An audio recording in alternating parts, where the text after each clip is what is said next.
Pirmiausia, labai džiaugiuosi pergalę, kuri buvo labai sunki. Principe viskas buvo taip, kaip ir tikėjomės.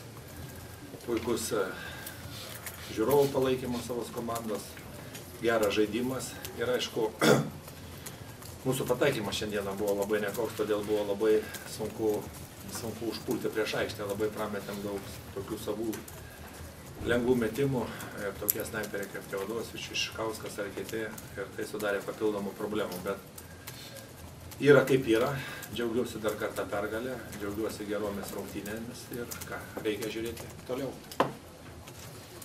Klausimų prašom.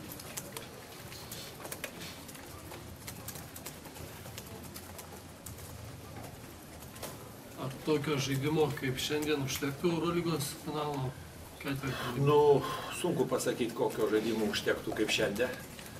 Aš visą laiką kartoju, kad Lietuvos Rytas yra labai gera komanda. Aišku, sunku galbūt visą sezoną atlaikyti tokį pakankamai aukštam lygį, bet šiaip vien tas faktas, kad kaip jie aplošė Chimki, Maskvoje 20 taškų, kaip kitas kai kurias rungtynės žaidė, tai tiesiog gražu žiūrėti. Šiandieną buvo labai daug gerų momentų, labai sunkių momentų.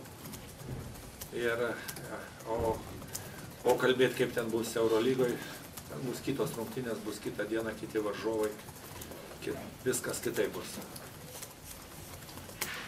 Dar klausimų bus? Ką išskirtumėt iš Lietuvos Ryto žaidėjų? Aš išskirčiau komandą, jie žaidė šiandieną labai gerai kaip komanda, dar kartą pasikartosiu, kad gynėsi didesnė dalim aikštė, kas pasiteisino. Iš kitos pusės mes laukiam. Gaila, aišku, kad pas mus iškrito Hrepa, kuris yra labai svarbus elementas visoje mūsų strategijoje, tiek pradedam gynybą, tiek puolimą. Bet yra kaip yra.